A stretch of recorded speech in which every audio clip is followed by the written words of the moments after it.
నమస్తే, welcome to hit TV. నేను నరేష్. మాజీ ముఖ్యమంత్రి వైసీపీ అధినేత జగన్మోహన్ రెడ్డిపై మరో కేసు బుక్ అయింది. ఇదే మాట్లాడదాం. మనతో పాటు రాజకీయ సామాజిక విశ్లేషకులు కృష్ణకుమారి గారు ఉన్నారు. మేడం నమస్తే. నమస్తే. జగన్మోహన్ రెడ్డి వరుస పర్యటనలో జనాల ప్రాణాలు పోవడం, ఆయన పైన కేసులు ఇవన్నీ అవుతుంటే తాజాగా మరో కేసు బుక్ అయింది మేడం. గుంటూరు మిర్చి యార్డ్కి ఆయన మొన్న పర్యటించిండు. ఎన్నికల కోడ్ నేపథ్యంలో ఈ నెల 19న ఆయన పర్యటించడం జరిగింది. మరో కేసు నమోదు చేశారు. ఆయనతో పాటు అంబటి రాంబాబు, ఇంకా 2-3 నాయకుల పైన. ఏం చెప్తారు మేడం జగన్ వైఖరి పైన? ఆయన అత్యుత్సాహంగా అనిపిస్తుంది. ఇదేమైనా ఎలక్షన్ ఇయరా ఇంత హడావుడి చేయడానికి? కానీ ఈ టైంలో చేయాల్సింది ఏంటి అంటే, మీరు అసెంబ్లీ లోపల, అసెంబ్లీ బయట, ప్రజాక్షేత్రంలో అసెంబ్లీ బయట అంటే మీరు చేయవలసిన పోరాటాలు ఉన్నాయి, అవి చెయ్యండి. ఏదైనా ధర్నాలు చేయండి, లేదు రాస్తారోకోలు చేయండి, ఎంఆర్ఓలకు పిటిషన్లు ఇవ్వండి, కలెక్టర్కి పిటిషన్లు ఇవ్వండి, ఊపిరాడనివ్వకుండా చేయండి. ఎమ్మెల్యేలని, గెలిచిన ఎమ్మెల్యేలని అవేమీ చేయకోకుండా కరెక్ట్గా దారిని పోయేది ఎవడరా అంటే దెబ్బలు తినేది నేనేరా అన్నట్లు అక్కడ ఎలక్షన్ కోడ్ ఉంది, ఎమ్మెల్సీ ఎలక్షన్స్ కోడ్ ఉన్నాయని తెలిసి కూడా, అంటే ఇప్పుడు అంత తెలియనంత అమాయకులు అయితే కాదు మీరు. లేడీకి లేచిందే పరుగని వెళ్ళాలి అంటే వెళ్ళాలి. ఇలా వెళ్ళడము, కావాల్సిన పద్ధతుల్లో పర్మిషన్స్ తీసుకోకపోవటము, ఏదో ఒక సెన్సేషన్ క్రియేట్ చేయాలనుకోవడం కేసు అయితే అవని కేసులు వాళ్ళకి వాళ్ళతో కేసులు పెట్టించుకోవాలి అనే ఒక దృక్పథం వచ్చేసింది. ఇప్పుడు వాళ్ళు పెట్టకపోతేనేమో వాళ్ళకేమనిపిస్తుంది, మేము ఇంత చేతగాని వాళ్ళమా కేసులు పెట్టలేకపోతున్నాము అను. కేసులు పెడితేనేమో అంటే ఇది ఒక వ్యూహం అనమాట, ముందస్తు వ్యూహం ఇది. నేను చట్టానికి వ్యతిరేకంగా వెళ్తాను, నా మీద కేసు అవుద్దా అవదా, అవ్వకపోతే వాళ్ళ చేతగా అంటాను, అయితేనేమో నా మీద కక్ష సాధింపు. ఈ వెరసి ఈ రెండు వాళ్ళకే నష్టం, ప్రభుత్వానికే నష్టం అనే ఉద్దేశంలో ఉన్నారు. కానీ మీ పోరాటము ప్రభుత్వం మీదే. అది ఎవరి కోసం అయి ఉండాలి? ప్రజల కోసం అయి ఉండాలి, ప్రజల అవసరాల కోసం అయి ఉండాలి. అంతేగాని మీ ఎగ్జిస్టెన్స్ కోసం, మీ ఉనికి కోసం చేయాల్సింది కాదు కదా పోరాటాలంటే. రాజకీయ పార్టీలు ఉనికిని చూసుకోవటం కాదు, ప్రజల కోసం పనిచేయాలి రాజకీయ పార్టీలు. రాజకీయ నాయకులు ఆ విధంగా ఉండాలి. ఇప్పుడు జగన్ చాలా దుందుడుగ్గా వెళ్తున్నాడు. మొన్నటికి మొన్న పల్నాడులో పర్యటించేటప్పుడు కారు కింద పడి కార్యకర్త చనిపోవడం జరిగింది. అసలు అంత చుట్టూ అంత జనాలు ఉన్నప్పుడు అంత స్పీడ్గా వెళ్లాల్సిన అవసరం ఏంటండి? స్పీడ్గా వెళ్ళకపోతే ఆ యాక్సిడెంటే జరిగేది కాదు. పోనీ స్పీడ్గా వెళ్ళకపోయినా 5-10 స్పీడ్ వెళ్ళినా మేడం, కింద పడ్డప్పుడు చుట్టుపక్కల చాలా మంది ఉంటారు కదా మేడం, ఇమీడియట్ గా కార్ని దనదన బాధేసి తీస్తే అయిపోతుంది. ఆ డేర్ ఎవరు ఎందుకు చేయలేదంటారు మేడం? అంటే జగన్ ఉన్నాడు ఆ కారులోనా? ఆ కారులో జగన్ ఉన్నాడు, ఆ స్పీడ్గా వెళ్తుంది, మనకు దెబ్బలు తగిలితే అసలు పైగా వాళ్ళకి 11 కార్లకో ఎన్ని కార్లకో పర్మిషన్ ఉంది, కానీ ఏకంగా 30-40 కార్లు వచ్చేసినాయి. పైగా ఈ కారులో అతిరథ మహారాజులు అందరూ కూర్చొని ఉన్నారు, విడుదల రజనీ దగ్గర నుంచి అందరూ కూర్చొని ఉన్నారు. వీళ్ళ నోరులు ఏమైపోయినాయి? ఒక మనిషి పడ్డాడు అంటే అసలు ఒక మనిషి ప్రాణం ముఖ్యమా అక్కడ? మీ పరుగులు ముఖ్యమా? పైగా మీరు వచ్చింది కూడా ఎవరి కోసం? చనిపోయిన వ్యక్తి. ఆ చనిపోయిన వ్యక్తి ఎలా చచ్చిపోయాడు? ఏమైనా అధికార పార్టీ దుందుడుకు విధానాల వల్ల చనిపోయాడా? చనిపోలే. మీ సాక్షి పేపర్ రాసిన ఓదరగొట్టు వార్తలకి ఏమైనా వైసీపీ గెలుస్తుంది అని 30 కోట్లు బెట్టింగ్ ఆడి ఓడిపోయి సూసైడ్ చేసుకుని చనిపోయాడు. అతనికి మీరు విగ్రహం పెడతారు.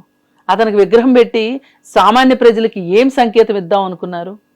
అతను ఏమన్నా ప్రజా పోరాటం చేసి చచ్చిపోయాడా? లేదంటే పోలీసులు లాఠీ చార్జీలో చనిపోయాడా? లేకపోతే అధికార పార్టీ హత్యాకాండలో చనిపోయాడా? ఏం చనిపోయాడు? అసలు అతను చావుకున్న విలువ ఏంటి చెప్పండి మీరు? ఆ వ్యక్తికి ఉన్న విలువ ఏంటి సమాజంలో? అతను విగ్రహం ప్రతిష్ఠించడానికి మీరు వస్తారు. వచ్చినప్పుడు ఆ ప్లకార్డులు రాజారెడ్డి రాజ్యాంగం అని, రప్ప అని, నరుకుతామని, పొడుస్తామని. దానికంటే ముందు తెనాలి పోలీసులు చేసిన దుశ్చర్యని మీరు ఖండించండి. దానికోసం మీరు వ్యాసాలు రాయండి, ప్రజలకు అర్థమయ్యేటట్లు చెప్పండి, లేదు డీజీపీ ఆఫీస్ ముందు గొడవ చెయ్యండి. ఇవి ఉన్నాయి మార్గాలు. ఇవి వదిలేసేసి వాళ్ళని పరామర్శించడానికి వెళ్తే వాళ్ళు పచ్చి దొంగలు, వాళ్ళు నేరస్తులు వాళ్ళు. కాకపోతే మన అభ్యంతరం ఏంటి అంటే ఇక్కడ ఆ నేరస్తుల్ని ఆ విధంగా శిక్షించే హక్కు పోలీసులకు లేదు. మీరు అది మాట్లాడండి మేడం. ఈ మధ్య జగన్ ఎక్కడికి వెళ్ళినా కూడా ఎవరో ఒకరు చనిపోతున్నారు మేడం. ఆయన పోయే కార్యక్రమాలు కూడా చనిపోయిన వ్యక్తుల కోసం పోతున్నాడు పరామర్శకి. పోయినప్పుడల్లా ఒక మరణం సంభవిస్తుంది. మీరు గమనిస్తే ఏంది ఏం సెంటిమెంట్, ఏం టైం సెంటిమెంట్ లేదు, ఏం లేదండి. సెంటిమెంట్ లేదు, ఏం లేదు. ఇప్పుడు అంతమంది జనాలు ఉన్న దగ్గర స్పీడ్గా పోనిచ్చడం అనేది దుర్మార్గం. ఎవరికి కొద్దిగా అనిపిస్తుంది మేడం. ఎందుకు అనిపించదు? రైట్ మిర్రర్లు ఉంటాయిగా, ఏ మిర్రర్ లేకుండా నడిపితే ఆయనే చేస్తాడు. ముందు వెనకొచ్చేవాడు ముందెళ్ళేవాడు కనిపిస్తారు కదండి. ముందెళ్ళేవాడేమో మనకే కనిపిస్తాడు, సైడ్ మిర్రర్లో నుంచి వెనక నుంచి వచ్చేవాళ్ళు కనిపిస్తారు కదా. అందరూ డ్రైవింగ్ చేయట్లేదా? కానీ జగన్ గానీ ఆ నాయకులు గానీ పట్టించుకోకుండా వెళ్ళిపోవడం ఎంతవరకు సమంజసం అంటారు? అసలు సమంజసం కాదు. అదే ఇప్పుడు అసలు వార్త.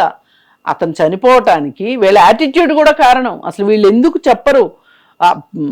మనిషి పడ్డాడు అని చెప్పి పక్కల నుంచి అరుస్తున్నప్పుడు అంత స్పీడ్గా వెళ్ళాల్సిన అవసరం ఏంటి? వీళ్ళు చూసి కూడా ఊరుకున్నారు. మిగతా వాళ్ళు ప్రాణం అంటే లెక్కలేదు అసలు కాదు.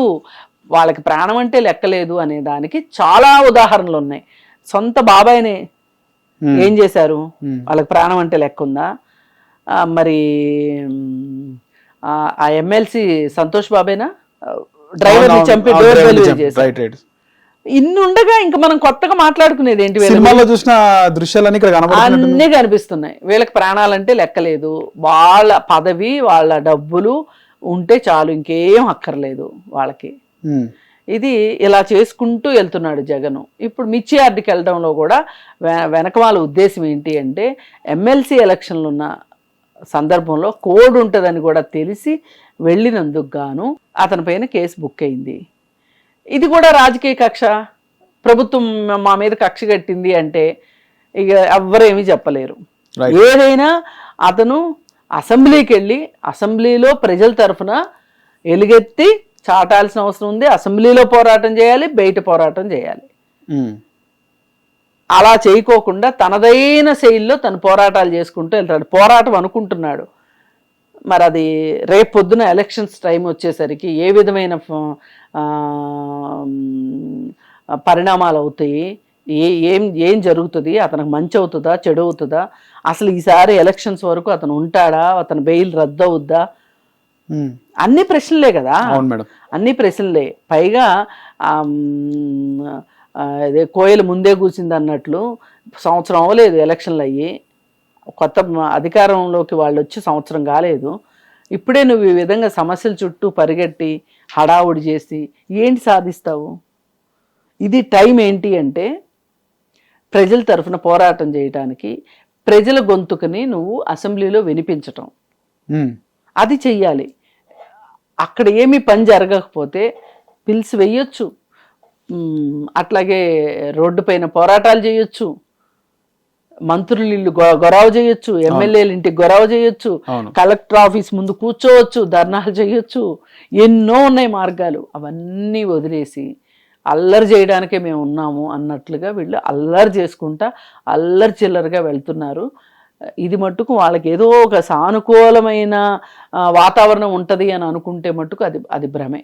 హిట్ టీవీ యాప్, ఇందులో short news, live news, entertainment shows, movies, digital magazines తో పాటు మీ జిల్లా వార్తలను కూడా ఫ్రీగా చూడొచ్చు. ఇంకెందుకు ఆలస్యం? వెంటనే హిట్ టీవీ యాప్ ని డౌన్లోడ్ చేసుకుని ఫ్రీగా ఎంటర్టైన్మెంట్ పొందండి. Hit TV app. Hit TV app. Please download hit TV app. Hit TV app ని ఫ్రీగా డౌన్లోడ్ చేసుకుని ఎంజాయ్ చేయండి. మీకు నచ్చిన ఎంటర్టైన్మెంట్ కోసం హిట్ టీవీ యాప్ ని ఫ్రీగా డౌన్లోడ్ చేసుకుని ఎంజాయ్ చేయండి. హిట్ టీవీ యాప్ ని డౌన్లోడ్ చేసుకుని ఆస్వాదించండి, ఆశీర్వదించండి. ఇంతమంది సెలబ్రిటీలు హిట్ టీవీ యాప్ ని డౌన్లోడ్ చేసుకోండి అని చెప్తున్నారంటే ఎంత మంచి యాప్ ఆలోచించండి. అమెరికా అమెరికా అమెరికా అమెరికాలో చదవాలనుకునే వాళ్ళకి విశ్వసనీయమైన పేరు మన శౌర్య కన్సల్టెన్సీ. UK లో 1 year masters, UK లో 1 year masters, 2 years work permit up to 5 years visa. Contact Saurya Consultancy. Contact 89851 89851.